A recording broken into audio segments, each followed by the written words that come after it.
menggunakan tools atau teknologi dengan membeli software yang sudah ada. Nah, cuman ada beberapa kekurangannya. Nani? Mari nge-vlog di Kebun Desain. Assalamualaikum warahmatullahi wabarakatuh. Selamat datang di vlognya Kebun Desain. Oke teman-teman, kali ini kita punya tips yang menarik yang tentu aja itu bisa berguna nih buat teman-teman yang sedang berbisnis maupun yang mau memulai bisnis. Betul sekali. Siap! Sebelum itu, kita mau jelaskan nih bahwa Kebun Desain atau channel Kebun Desain ini adalah channel tentang edukasi bisnis Dan channel Kebun Desain ini adalah salah satu bagian dari studio desain grafis yang melayani berbagai jasa branding, mulai dari desain logo, kemasan, kemudian desain sosial media juga kita bisa handle ya, seperti itu. Beberapa BUMN dan beberapa perusahaan swasta juga UMKM sudah menggunakan jasa kita. Sombong amat. PT sama BUMN aja pakai, apalagi UMKM gitu ya. Nah, gitu. Dan kita udah dari 2007 2017. Itu udah lama ya, hampir 4 tahunan lah kayak gitu. Betul sekali. Oke, lanjut nih Dek. Jadi ada tips apa hari ini yang bisa di-sharing ke teman-teman? Oke, sebelumnya karena sekarang kita udah di era digital, jadi UMKM harus kolaborasi dengan yang namanya teknologi Why? Ya, betul nggak sih? Betul. Namun sebelum itu ada beberapa hal yang perlu diperhatikan sebelum kita memilih tools atau membuat tools teknologi untuk mensupport usaha kita. Betul. Apa nih yang harus diperhatikan? Oke, kita simak beberapa tipsnya. Kita bisa saja menggunakan tools atau teknologi dengan membeli software yang sudah ada. Oke. Cuman ada kelebihan dan kekurangan yang harus kita perhatikan, Apaan tuh? Nah, kalau misalnya beli software, kelebihannya itu memang sih, lebih simpel, Ya nggak sih? Lebih simpel dan mudah siap pakai gitu kan ya. Iya. Mudah juga dipelajarinya, Dan juga mudah diimplementasikan karena memang sudah banyak orang yang menggunakan. Oke. Gitu. Dan support service.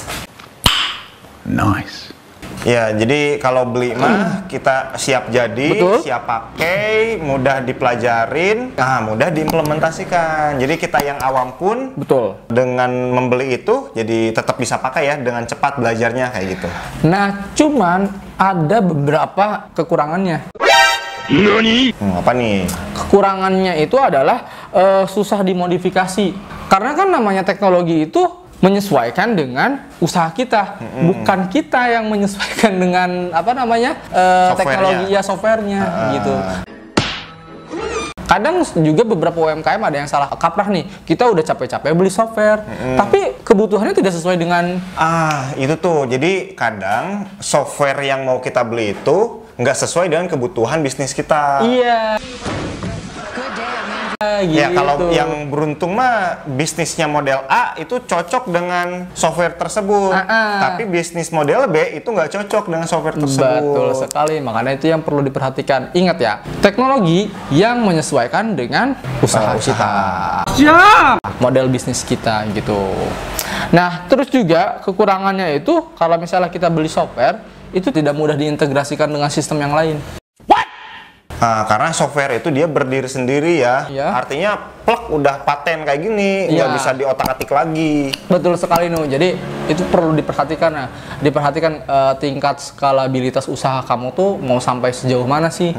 Ketika memang ternyata sekarang kan banyak tuh Gojek pembayaran menggunakan Oppo, GoPay dan lain-lain. Apakah software yang kamu beli itu udah support itu atau belum? Kalau misalnya belum ya percuma kamu mau beli juga. Damn! Mungkin saat ini kamu bisa pakai software itu, tapi ketika bisnis kamu berkembang, belum tentu. Kebutuhannya nambah, itu mungkin jadi nggak bisa kepake. Gitu. Nah, bagaimana sekarang kalau misalnya usaha kita udah berkembang, otomatis kita masuk nih ke tips yang kedua, yaitu membuat sendiri softwarenya. Tadi beli software, sekarang buat sendiri softwarenya. Betul sekali, karena kan usaha kita udah berkembang, kemudian banyak sekali divisi-divisi di bagian usaha kita. Otomatis kan kita susah mencari software yang sesuai dengan usaha kita. Ya, biasanya sih software itu dibuat untuk yang umum-umum aja nih kebanyakan. Untuk sales doang gitu. Untuk yang biasanya ya yang umum lah ya. Tapi ketika bisnis kita itu udah bercabang, udah banyak banget kebutuhannya, itu software yang udah jadi biasanya nggak bisa mengcover itu semua. Betul sekali, makanya dibutuhkan yang tip yang kedua ini adalah membuat sendiri. Nah, cuman ada beberapa kelebihan dan kekurangan ketika kita akan membuat sendiri aplikasi atau software yang akan kita gunakan. Kelebihan yang pertama adalah fleksibilitasnya tinggi, Nu. Mantap. Oke. Terus yang kedua, mudah dimodifikasi. Oke. Terus yang ketiga, dapat dibangun sesuai kebutuhan perusahaan, ya enggak, atau UMKM, memperkecil pesaing untuk memiliki software yang sama. Good job. Namun, kekurangannya adalah biayanya besar.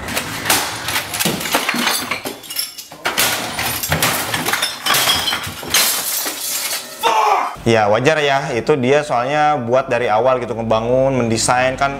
Kalau bikin rumah juga bayar jasa desainnya, bayar jasa tukangnya, beda sama rumah yang udah jadi. Betul gitu ya. sekali.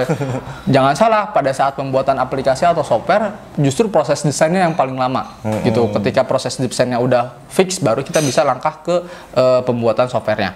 Nah, kemudian juga harus memiliki SDM yang andal, Nu, di bidang tersebut, dan biaya SDM IT itu mahal biasanya. Terus yang ketiga, menyita waktu banget. Jadi harus benar-benar ada orang yang fokus ngerjain software tersebut. Gitu. Ya jelas ya, ngebangun itu perlu waktu. Berbeda dengan beli yang udah ada gitu, yang udah jadi, yang udah siap pakai. Kalau kita ngebangun ya ada waktu gitu.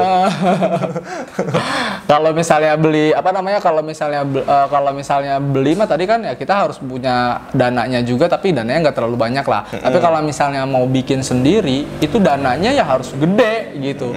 Dan biayanya pun mahal gitu. Seperti itu. Cuman keuntungannya tadi sesuai dengan kebutuhan bisnis kamu.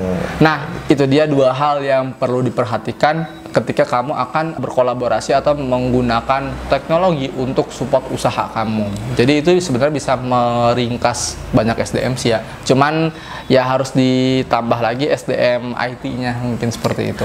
Ya itu mah jadi tergantung kamu nih ya, kebutuhannya sekarang ada di mana. Apakah masih pada tingkat butuh software yang udah jadi tinggal beli aja pada saat ini, atau kebutuhan kamu udah pada level di mana perlu software yang sesuai dengan kebutuhan bisnis kamu. Nah, itu yang tahu ya kamu ya. Ada di mana posisinya sekarang? Ada di mana posisinya. Tapi yang jelas itu kita harus kolaborasi dengan teknologi, mau nggak mau di masa sekarang ya. Betul sekali. Susah sekarang kalau misalnya kita tidak berkolaborasi dengan teknologi yang ada. Seperti itu. Ya, mudah-mudahan bermanfaat untuk tips kali ini, dan jangan lupa di like, komen, dan subscribe video ini. Dan juga jangan lupa di-share supaya bermanfaat ke semua orang yang membutuhkan. Oke, thank you. Sampai jumpa di vlog kita selanjutnya. Bye-bye.